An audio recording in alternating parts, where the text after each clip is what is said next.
Hi, Jim Graden here with another episode of Be Hard to Kill as You Age. In this episode, we're going to talk a lot about, again, the balance we developed in the last couple of episodes, but also how to create power in that balance. But before we do that, let me give you a little bit about my background so you know why you might want to listen to me. I am a former world kickboxing champion, a 5-time member of the world champion United States karate team. I also created two of the most popular martial arts fitness programs in the late 90s and early 2000s, one called Cardio Karate.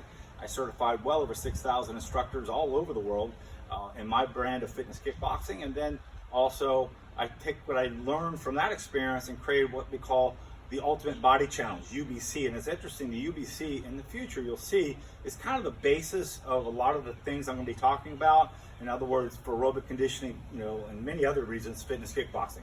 The importance of resistance training, proper nutrition, flexibility. Those are the 4 elements of UBC, and you'll see we'll be talking about those elements and more in this series. So let's get back to this lesson.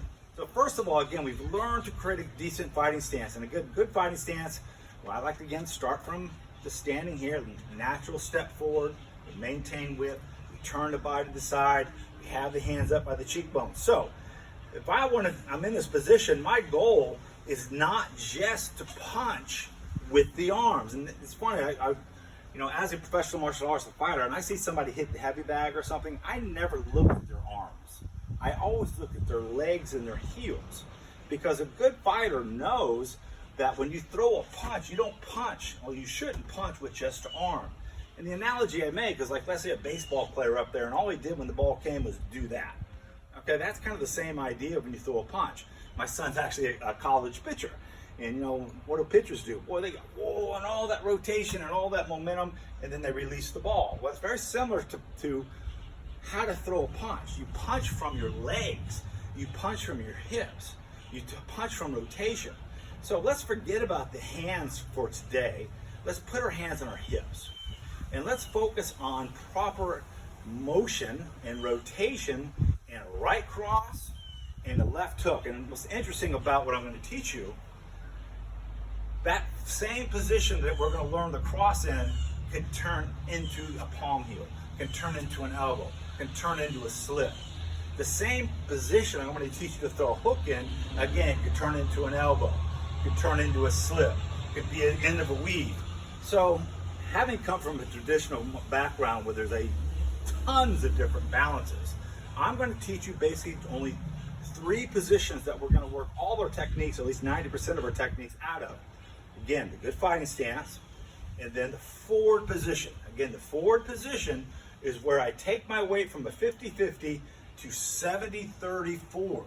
And what I want to feel, if I stay in that position for a while, this leg should get tired because 70% of my weight should be on it. And as I do this, I'm like sitting down on the punch. See how as I do this, I don't just turn and rotate. I flex that back, that front knee. I sit down. I feel that weight transference. When I was working with Joe Lewis, he always taught, think about burying that heel into the ground. And as you do this, your hip is rotating. And as I talked about last class, that rotation of the heel. So I'm 70%. Now, what's interesting, I throw that punch. What do I have to do? To get back to fighting something, I have to come back. So what we also want to be able to do is understand rotation to the side position. So as I come back, and the old saying is you don't push punches, you pull them. It's almost like I'm grabbing something. And as I'm coming back, I turn that hip. And now I go from 70-30 forward to 60-40 back.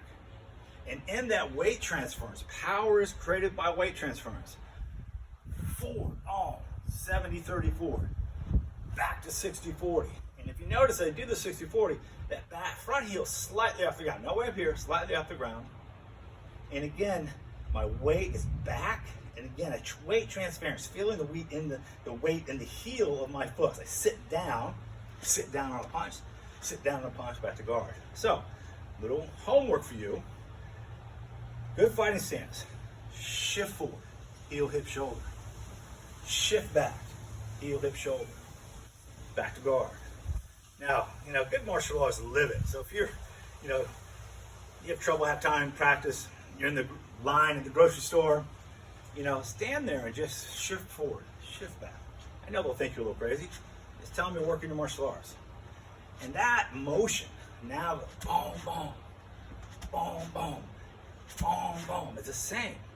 Slip, slip, weave, weave. So all we need to do is understand forward position, back position, fighting stance. Get in front of the mirror if you have to. Forward position, side position, actually back or side position, fighting stance.